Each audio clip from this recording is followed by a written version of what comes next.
انتهاء 3 آذار من نهار الجمعة من مسجد غازي على ساحة التراب. أهلا وسهلا. داخل بيحطوا لنا مسلسل برمضان؟ ايه ان شاء الله.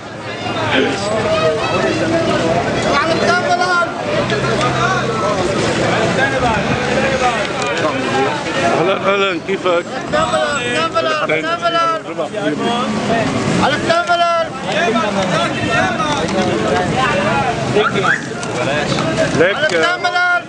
ليك شيب على الثاني بعد يلا صور على الفريز بودي على التمرر على التمرر على الثاني بعد على الثاني بعد على الثاني بعد على التمرر هيدي حبة معورة بس هاتي الفيديو على التمرر على الثاني بعد ولا بيته على بتين بألف الفريز. ابو ديم هدي شوي. ما في عرس الا له قرص فيه ابو ديم.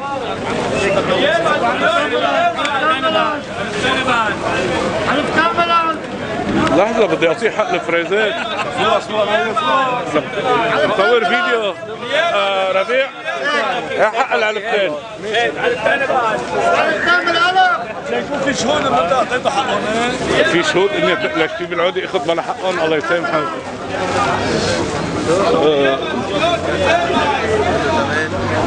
خلو يلا بابا. لكم هالاجواء هيدي من خلال الناس بتنتفع هون اذا معها بضاعه بتبيعها برخيص بشكل صريح يعني وما حدا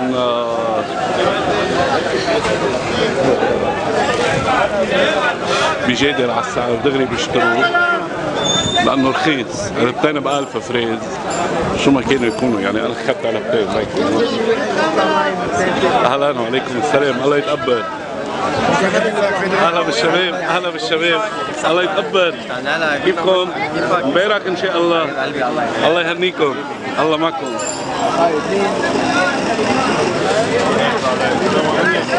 كيفك؟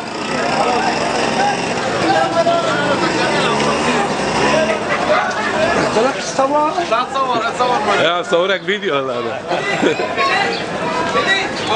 يلا يلا جاي يا حبيبي. ايوه او المعلم. خلينا نفوت عند ابو ملك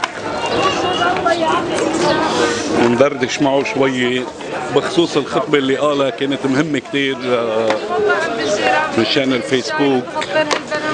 السلام عليكم الله يتقبل. كانت اليوم خطبتك قوية كتير بالنسبة للفيسبوك وعرض الصور وعرض صور النسوان يعني واحد بحط صورة بنته وزوجته وهذا انت يمكن وضعت اصبعك على محل حساس جدا.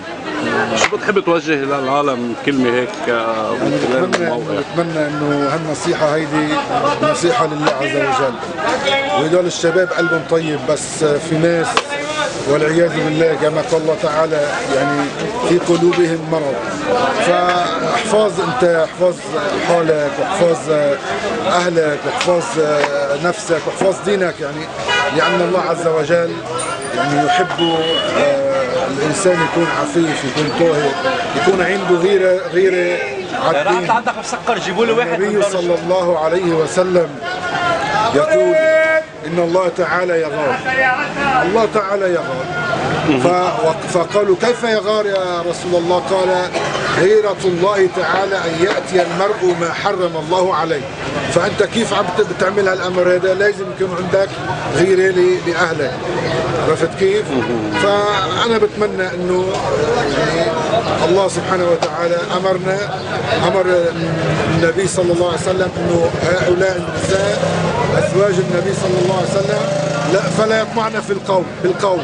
فكيف نحن عم نبالغ ونعريهم صورهم وجمالهم للناس؟ هذا شيء مو مضبوط ابدا. فلذلك بنصح النصيحه لاهل المينا ولاهل لبنان وللمسلمين خاصه وعامه. الله يبارك فيك يا شيخ وان شاء الله نصيحتك ورسالتك بتوصل لكل الناس وهي بركتنا هون خلينا نتبرك فيه. السلام عليكم الله يتقبل. كيف صحتك يا حاج؟ شو رايك بخطبه الشيخ ابو ملك اليوم؟ هذا هو افتكرها هلا بس هو لازم يكون قالوا له عملها بعد. مأخر عليا يعني هذا الموضوع. حكي الحال الله يبارك فيكم. السلام عليكم. خلينا احلى فيكم.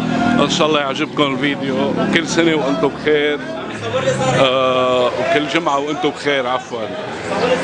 ايه على راسي.